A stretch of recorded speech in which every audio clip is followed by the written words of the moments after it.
Hello guys, आज આપણે રસાવાળું બટેટાનું શાક બનાવશું।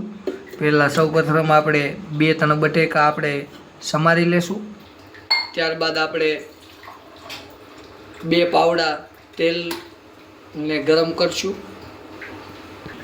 ત્યારબાદ આપણે 1 ટમેટું કાપી નાખશું, કટ કરશું।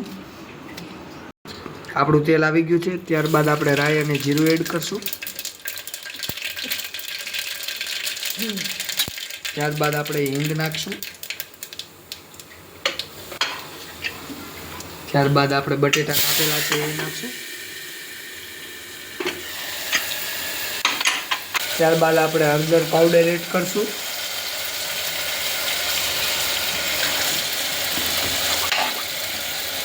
ત્યારબાદ આપણે મીઠું એડ કરશું।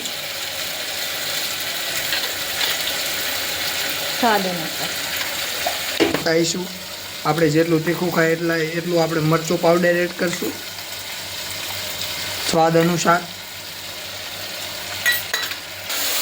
ત્યારબાદ આપણે શાકને થોડીક વાર મિક્સ કરશું। તે માટે આપણે જે હળદર પાવડર મરચાં પાવડર જે નાખ્યો છે તે બધું નાખીને પછી આપણે ટમેટા એડ કરશું। ત્યારબાદ થોડીક વાર હલાવશું એટલે આપણે બધે મિક્સ થઈ જાય વ્યવસ્થિત। ત્યારબાદ આપણે એને ચડવા દેશું।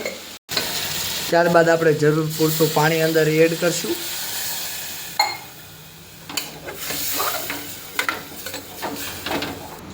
ત્યારબાદ આપણે કુકરનું ઢાંકણું બંધ કરી દઈશું। પછી તે ચડે ત્યાં લગી સીટી વાગે, આપણે એવું લાગવું જોઈએ કે હવે ચડી ગયું છે ત્યાં લગી આપણે સીટી વગાડશું। ત્યારબાદ આપણે સીટી વાગવા માંડી છે ત્યારે થોડીક વારમાં આપણું શાક બનવા આવ્યું છે। પછી આપણે એને જોઈ લઈશું। શાક ચડી ગયું છે ત્યારબાદ આપણે